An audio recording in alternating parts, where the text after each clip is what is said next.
Hello, my name is Adam Singer, and I'm a diagnostic radiologist from Atlanta, Georgia, and today I'll be discussing a quick guide to diagnosing a Baker cyst, emphasizing ultrasound anatomy and comparing it to MRI anatomy.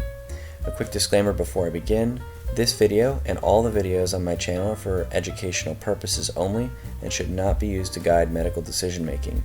If you have a medical concern, please consult your provider.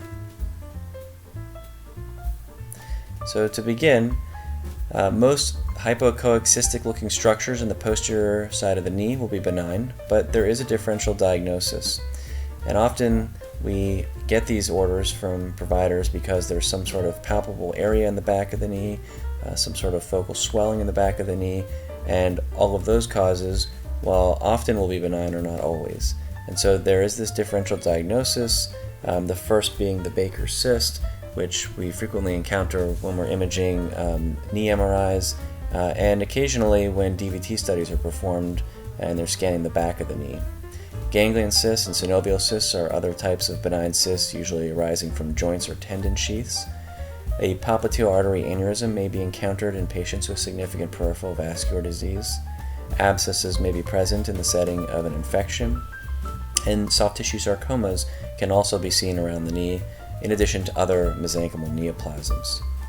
Although it is okay to aspirate ganglia and Baker cysts, aspirations, especially if you were to subsequently fenestrate the walls of the cystic-looking structure, could be problematic and cause harm in the setting of an aneurysm or sarcoma. Baker cysts are very common.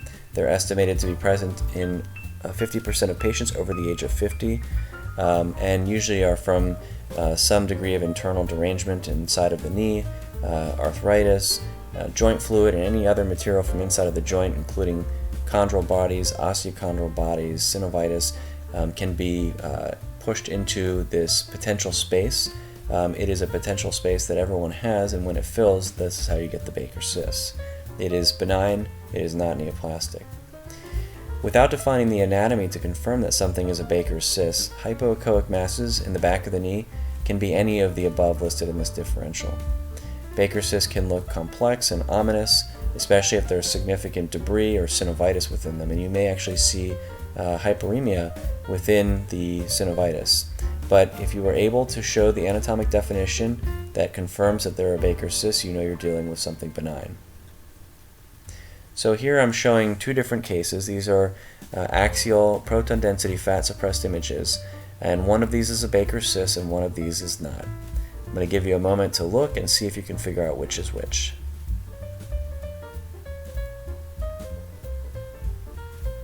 Alright, and on the left here we have the Baker cyst, and on the right we have the sarcoma. This arrow denoting the expected location for the neck of the Baker cyst, but notice that they're very similar in location in this case. They're in the posterior medial side of the knee. They're right near the tendons where Baker cysts usually come from, or have to come from. They have areas of increased PDFS signal, and there are some thin septations in some areas that look a little bit more complex.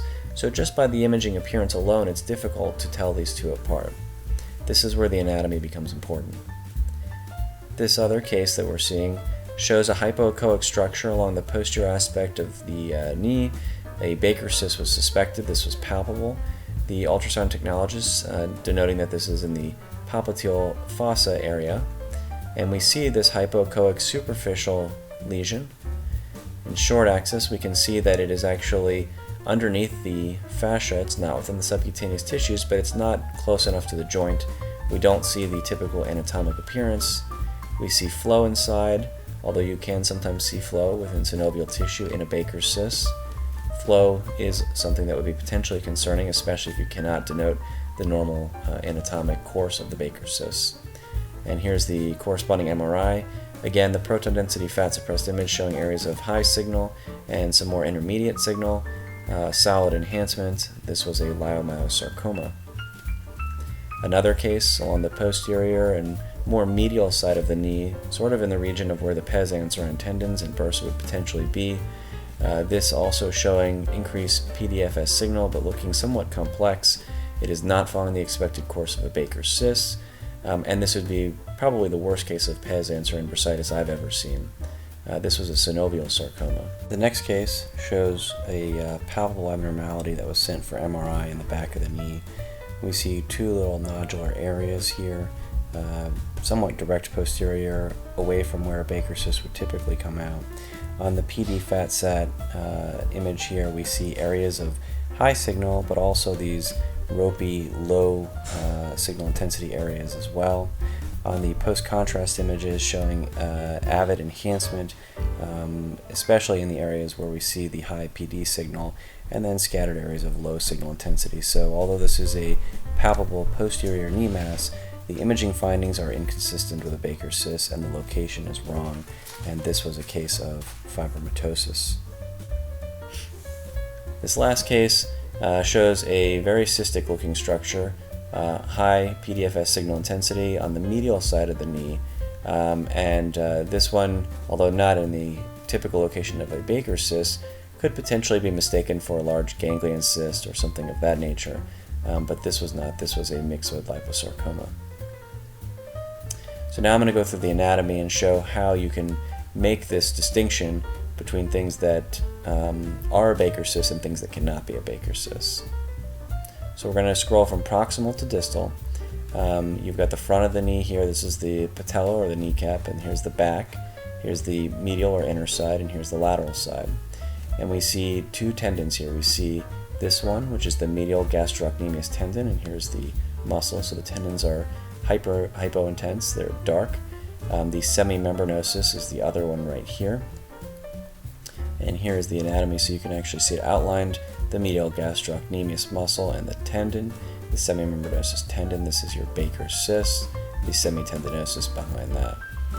So now as we scroll through, you see this neck going right between the medial gastrocnemius and the semimembranosus. So this is the anatomic definition that you have to see in order to call this a Baker cyst, because this is by definition where a Baker cyst communicates through with the joint to fill up in the back. And they can be quite large, they can look complex, they can leak and rupture and go down the back of the calf or up into the thigh, but you need to see this neck to know that you're dealing with a Baker cyst.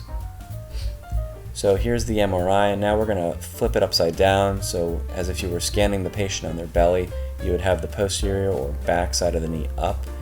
This little drawing is to represent the probe, so this is the beam coming out of the probe, the sound beam, looking down at the Baker cyst, and so you should see the back of the medial femoral condyle, the medial gastrocnemius, and the semimembranosus.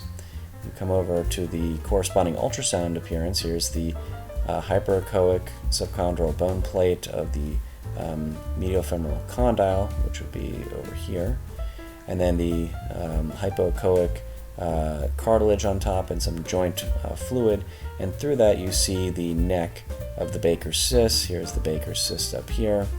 You can see the medial gastrocnemius here.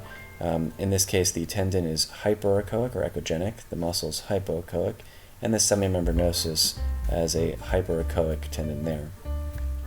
This has been likened to a snow-capped mountain turned on its side to help identify the medial gastrocnemius, keeping in mind that tendons are subject to anisotropy, so when you rock the tendon, the transducer, the tendons may turn hyperechoic and hypoechoic depending on the angle the sound beam is hitting the tendon. So when it is hyperechoic, this is where you get that mountain on its side with the snow cap, and so the snow cap is the hyperechoic tendon here, and the hypoechoic muscle is on the other side here. If you look on the medial side, here you see, in this case, the hyperechoic semimembranosus, and then the neck through which the Baker cyst extends.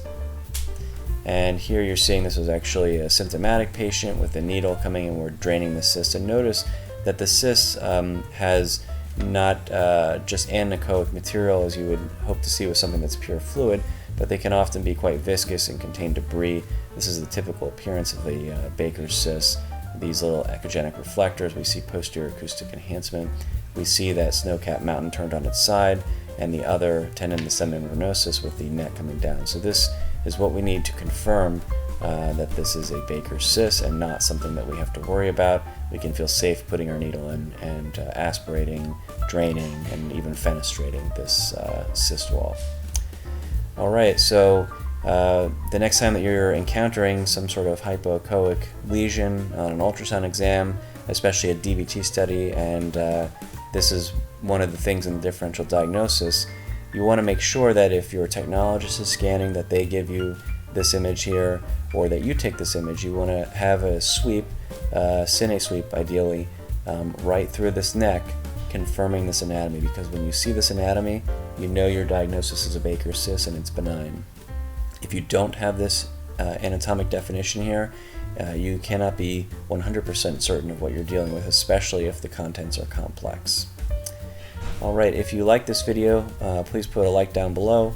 If you like other videos that you've seen on there, or you would like other topics addressed that are not on my channel already, please comment below and I will try to get to any of the topics you would like covered. Don't forget to hit subscribe and ring the bell if you want to get notifications about new videos. I'm uploading about one of these a week, so just to make sure you don't miss any of them, you got to hit that subscribe button.